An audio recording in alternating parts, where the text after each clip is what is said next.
Now, I would request Sri Anand Mahindra ji to kindly address the gathering.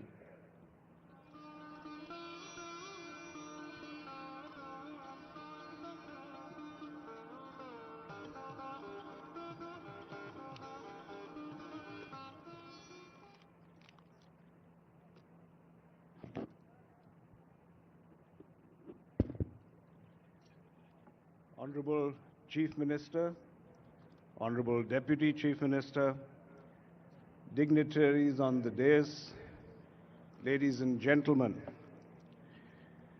Gaurava Sabaku Namaskaram.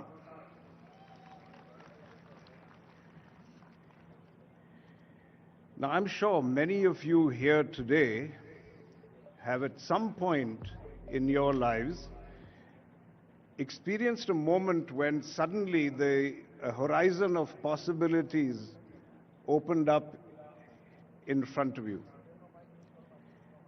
And I believe that nations and states also experience such moments.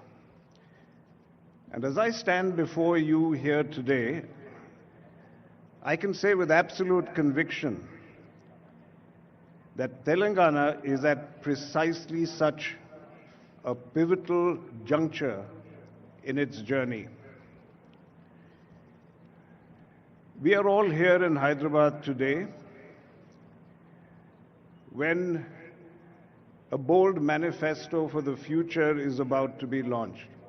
Now, I had the privilege of reviewing this vision a short while ago, and frankly, I was astonished. And I don't use that word lightly. The great artist and inventor Michelangelo is believed to have said that the greatest danger for most of us is not that our aim is too high and we miss it, but that it is too low and we reach it. Now, after seeing the blueprint of this vision document, it's clear to me that the danger of aiming low has been decisively buried. This has got to be one of the most ambitious and genuinely people-centric visions I have ever encountered, not just in India, but globally. Equally impressive is not just the scale of ambition, but the depth of its foundation. And I want to emphasize that this vision was co-created. And I repeat, it was co-created. It was not written in isolation, but it was shaped by an extensive consultation with the citizens of Telangana and with experts in chosen fields, by understanding their needs, their aspirations, and their hopes. And frankly, this resonated very, very deeply with me, because at our own Mahindra group, I have often said that vision is not the monopoly of just a leader or of a few people.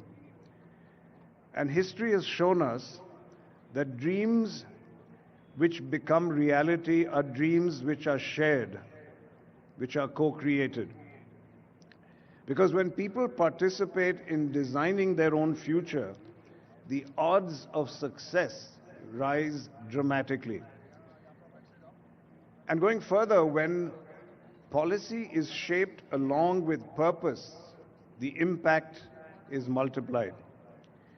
And so I was so pleased to see that this vision, which has youth at its core, women as economic leaders, and sustainability as a non-negotiable foundation, well, that's a powerful embodiment of that purpose and that belief.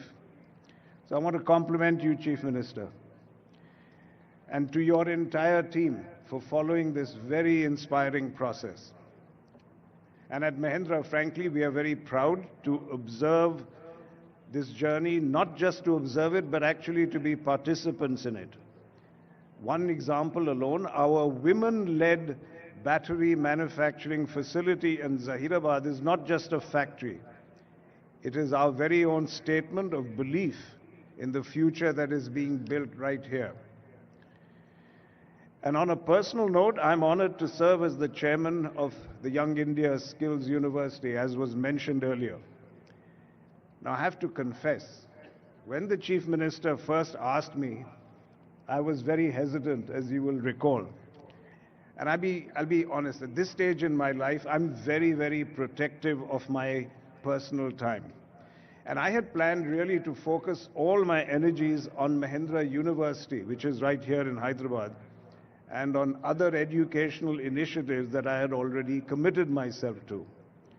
So I was preparing myself to very politely decline this invitation to the Chief Minister.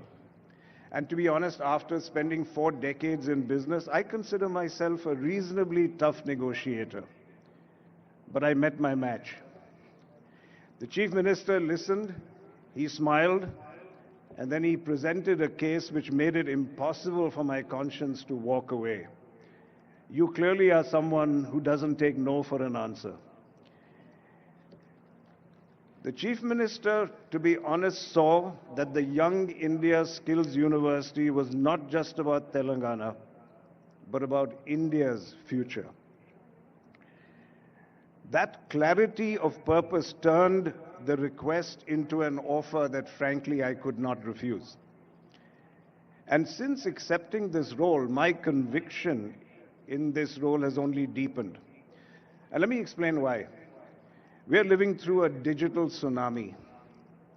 Artificial intelligence dominates global conversations, and it's often accompanied by fear of what AI and the future will bring. But I want to take a contrarian view. I believe that the more digital the world becomes, the more valuable the human touch will be. As AI inevitably absorbs the repetitive and the routine, value shifts to what machines cannot replace: the skill of the hand, the intuition of the craftsperson, the empathy of the caregiver, and the problem-solving grit of the technician. And just look around at many developed countries today and developed economies. Their challenge is not a lack of capital or technology. It is really the hollowing out of skilled real-world talent. They have a surplus of managers, but they have a shortage of makers. Nations are built not only on the cloud, but firmly on the ground. And happily, Telangana is choosing a different path. Through this Young India Skills University, we are asserting that blue collar is the new gold collar.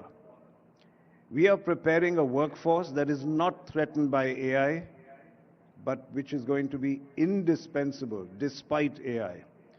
And to help shape such a generation, one that can serve India and a world hungry for skill, well, that's a privilege that I rank amongst my highest. So thank you, Chief Minister, for making me part of that mission. And to the people of Telangana, I must tell you, the Mahindra Group is not going to be a bystander. We will stand with you as you turn this distilled ambition of your people into prosperity. Thank you, and dhanyavadamulu.